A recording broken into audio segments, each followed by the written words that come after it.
નમસ્કાર, આપ જોઈ રહ્યા છો હમ દેખેંગે ન્યૂઝ. નિરોગી ભવનના વધુ એક એપિસોડ સાથે હું તમારી સાથે છું સ્નેહ.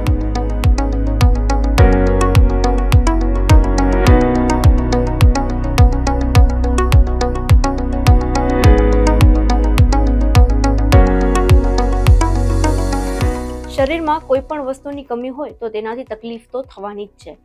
ખાસ કરીને જ્યારે કોઈ વ્યક્તિના શરીરમાં વિટામિન ડી ની કમી હોય છે તો તેને થાક અને નબળાઈ જેવા લક્ષણો દેખાય છે. વિટામિન ડી હાડકાને મજબૂત બનાવવાની સાથે તમારી ઇમ્યુનિટી સિસ્ટમને પણ મજબૂત બનાવે છે. જો કે તેની કમીના કારણે અનેક સમસ્યાઓ પણ શરીરમાં ઊભી થાય છે.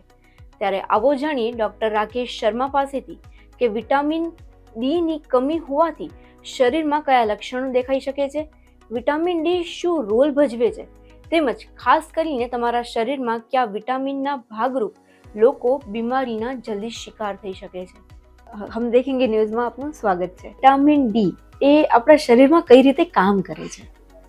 ચોક્કસ. અને અત્યારે વિટામિન ડી અને B12 એના પર લોકોનું બહુ જ બધું ફોકસ છે અને આ પ્રશ્નને સમજવો ખરેખર જરૂરી છે. B12 એ ચાલ્યું આવ્યું છે ખરું સમાજમાં, પણ કોઈને એનું સાચે ઇમ્પોર્ટન્સ ખરેખર ખબર નથી. આપણા શરીરમાં વિટામિન D3 નો રોલ એ છે કે આપણે ખોરાક જે લઈએ છીએ એમાં કેલ્શિયમ હોય જ છે, પણ એ કેલ્શિયમ આપણા આંતરડામાંથી બ્લડમાં જવા માટે વિટામિન ડીની જરૂર પડે છે. જો વિટામિન ડીની ઉણપ હોય તો પૂરતા પ્રમાણમાં કેલ્શિયમ આપણા ખોરાકમાંથી જે આંતરડામાં જઈ પાચન થાય છે અને એ કેલ્શિયમ એબ્ઝોર્બ થઈ અને બ્લડમાં જાય છે એ નહીં જાય તો પછી કેલ્શિયમની ઉણપ સર્જાશે શરીરમાં, અને કેલ્શિયમની ઉણપ સર્જાવાથી હાડકાં પોચા પડવા, ઓસ્ટિયોપોરોસિસ જેને કહીએ તે, ઓસ્ટિયોપેનિયા અને એ બધા રોગો અને હાડકાનો ઘસારો વધી જાય છે. તો મુખ્યત્વે વિટામિન ડી નું કામ છે લેવાયેલા ખોરાકમાં જે કેલ્શિયમ હોય છે એને બ્લડ સુધી પહોંચાડે. કે તમે હમણાં B12 ની વાત કરી, તો વિટામિન ડી અને B12 એના વચ્ચે તફાવત? B12 અને D3 એ અલગ અલગ વિટામિન્સ છે. શરીરમાં બહુ બધા વિટામિન હોય છે, જેમ કે વિટામિન A, બીમાં પણ બહુ બધા vitamin B1, B2, B3, B6, B5 એમ અલગ અલગ વિટામિન્સ હોય છે. એમ વિટામિન સી પણ હોય છે, એમ વિટામિન ડી પણ હોય છે, વિટામિન ઈ પણ હોય છે. તો અલગ અલગ પ્રકારના વિટામિન આપણા અલગ અલગ શરીરના કાર્યોમાં સાથ આપે છે. ડીનું મુખ્ય કામ છે આ. B12 નું મુખ્ય કામ છે શરીરમાં લોહીને બનાવવામાં મદદ કરવું. તો B12 એની સાથે આયરન, એની સાથે ફોલિક એસિડ અને એવા તત્વો મળી અને શરીરમાં હિમોગ્લોબિનનું પ્રમાણ જાળવવાનું કામ કરે છે. જ્યારે મુખ્યત્વે ગુજરાતમાં B12 D3 ના ઉપર ફોકસ એટલા માટે વધારે આપવાની જરૂર છે કે આપણો શાકાહારી ખોરાક છે. મોટાભાગના ગુજરાતીઓ શાકાહારી છે અને શાકાહારી હોવાના લીધે આપણા ખોરાકમાં અપૂરતા પ્રમાણમાં B12 અને D3 હોય છે અને એના લીધે જ આપણા શરીરમાં B12 D3 ની કમી બને છે, એ દેખાય છે. B12 D3 ને સપ્લિમેન્ટ્સ દ્વારા એટલે સામાન્ય ગોળીઓથી રિપ્લેસ કરી શકાય છે અને એ ઇફેક્ટિવ છે. એના માટે કોઈ ઇન્જેક્શન લેવાની ખાસ જરૂર. અને આ વસ્તુ મારે તમને કહેવી છે કે ઘણીવાર B12 ઓછું થવાથી ઘણા ડૉક્ટર્સ પણ એવી સલાહ આપતા હોય છે કે ઇન્જેક્શન લઈ લો. પહેલાં જે સાયનોકોબાલામાઇન અને મિથાઇલ કોબાલામાઇનનો ડિફરન્સ આપણે સમજવો જરૂરી છે. પહેલાંના જમાનામાં સાયનોકોબાલામાઇન એકમાત્ર B12 ઉપલબ્ધ હતું. જે સાયનોકોબાલામાઇન ગોળીના રૂપમાં લેવામાં આવે તો ઘણીવાર એનું એબ્ઝોર્પ્શન ઇન્ટ્રિન્સિક ફેક્ટર ડેફિશિયન્સી હોય તો નહોતું થતું. જ્યારે મિથાઇલ કોબાલામાઇનમાં એ પ્રશ્ન હવે રહેતો નથી. તો B12 ના ઇન્જેક્શન એ હવે આઉટડેટેડ વસ્તુ છે. જેને સિવિયર ડેફિશિયન્સી હોય એ સિવાય B12 ના ઇન્જેક્શનની કોઈ જરૂરિયાત નથી.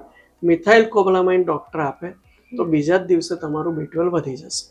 તો આટલું જ કરવાની જરૂર છે. એના માટે કોઈ સ્ટ્રેસ લેવાની કે કોઈ મોટી વસ્તુ નથી. તમે B12 ના ઇન્જેક્શનની વાત કરી તો ઘણીવાર B12 વારંવાર ઘટી જતું હોય છે અને ડોક્ટર વારંવાર ઇન્જેક્શન પ્રિફર કરતા હોય છે, તો એ શરીર માટે સારી વસ્તુ કહેવાય કે ના?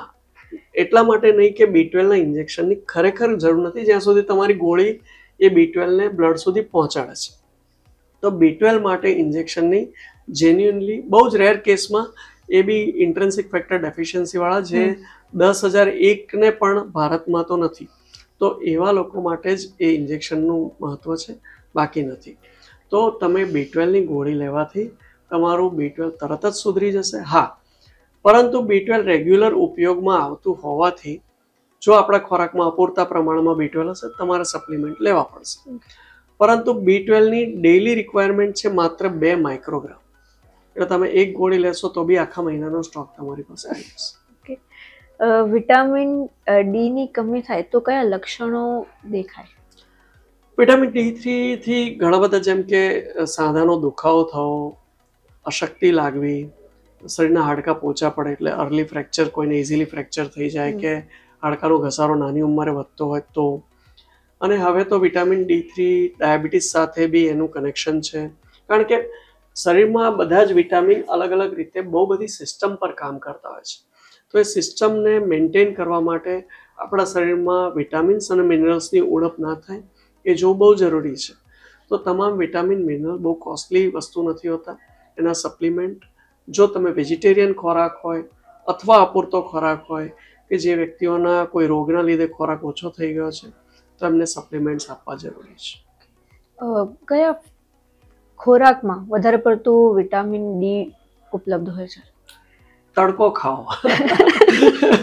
તડકો, સવારનો કૂણો તડકો 20 મિનિટ માટે પણ આપણા એક્સપોઝ બોડીમાં, કપડાં પહેરીને નહીં, પણ થોડું ઉપરનું શરીર ઓપન કરી શકો અથવા બરડો ઓપન કરી શકો અને 20 મિનિટ માટે બી એ તડકો અથવા તડકામાં તમે થોડું ફરશો, વિટામિન ડી ની ઉણપ પૂરી થઈ જશે. એમ કહેવામાં આવે છે કે વાળ ખરવા કે પછી મૂડ સ્વિંગ્સ વધુ થવા એ પણ વિટામિન ડી ની કમી હોવાના લક્ષણ છે, તો એ વાત સાચી છે? સંપૂર્ણપણે નહીં, કારણ કે વાળના ગ્રોથ અને હેર ફોલને અટકાવવા માટે થાઇરોઇડથી લઈ, કેલ્શિયમથી લઈ, વિટામિન ડી થી લઈ, બાયોટીનથી લઈ ઘણા બધા ફેક્ટર આવતા હોય છે. તો એકમાત્ર કારણ નથી કે વિટામિન ડી ઓછું થઈ ગયું એટલે વાળ ખરે છે, એવું નથી. આપણી લાઈફસ્ટાઈલ ને સ્ટ્રેસ પણ એટલો જ એમાં કામ કરતો હોય છે. તો બહુ બધા કારણો હોય છે. હેલ્ધી બોડી રાખવા માટે શું કરવું જોઈએ? આપણને નાનપણથી જ ચોથા ધોરણથી શાયદ શીખવાડવામાં આવે છે કે બેલેન્સ ડાયટ પ્રત્યે આપણું ધ્યાન નથી હોતું કે શરીરમાં કેટલા પૂરતા પ્રમાણમાં ફળો જવા જોઈએ, કેટલા પૂરતા પ્રમાણમાં દૂધ અને દૂધની બનાવટો જવી જોઈએ, સાથે શાકાહારી માટેની પણ એગ્સ, મીટ, ફિશ એ બધાનું પણ એટલું જ મહત્ત્વ છે કે જે સારો હેલ્ધી ડાયટ તમને બનાવી આપે છે. તો બેલેન્સ ડાયટનો મતલબ એ છે કે પૂરતા પ્રમાણમાં, વધારે પ્રમાણમાં બી નહીં, પૂરતા પ્રમાણમાં ચરબી, પૂરતા પ્રમાણમાં કાર્બોહાઈડ્રેટ, પૂરતા પ્રમાણમાં પ્રોટીન, સાથે વિટામિન્સ, મિનરલ્સ, આ બધું જો ડાયટમાં તમે એડજસ્ટ કરી શકો તો તમારો ડાયટ હેલ્ધી રહેશે અને એ બેલેન્સ ડાયટ જ સૌથી ઇમ્પોર્ટન્ટ છે. તો ડૉક્ટર સાથે વાતચીત કરી અને આપ સૌએ જાણ્યું કે વિટામિન ડી અને વિટામિન B12 આ 2 વિટામિનની કમી સામાન્ય રીતે લોકોમાં વધુ જોવા મળે છે. સાથે જ આપણે એ પણ જાણ્યું કે વિટામિન B12 ના ઇન્જેક્શન આપણા શરીર માટે નુકસાનકારક હોય છે અને વિટામિન ડી ની જો તમારા શરીરમાં કમી થાય છે તો સૌથી સારો ખોરાક આપણે ડૉક્ટરે જે જણાવ્યો એ છે તડકો, કે તમારે રોજ વહેલી સવારનો તડકો લેવો જોઈએ.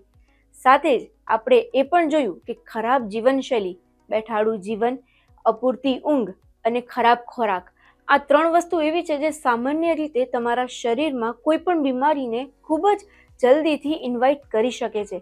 તો તમે પણ તમારા જીવનશૈલીને હવે સુધારજો. આરોગ્યને લઈને કોઈ પણ પ્રશ્ન હોય તો અમને કમેન્ટ બોક્સમાં જણાવો. સાથે જ અગર આ વિડીયો ગમ્યો હોય તો આ વિડીયોને લાઇક કરો તેમજ અમારી ચેનલને સબસ્ક્રાઇબ કરો. તો હવે હું લઉં છું રજા. ફરી મળશું આવતા બુધવારે નિરોગી ભવનના વધુ એક એપિસોડ સાથે. ત્યાં સુધી જોતા રહો હમ દેખેંગે ન્યૂઝ.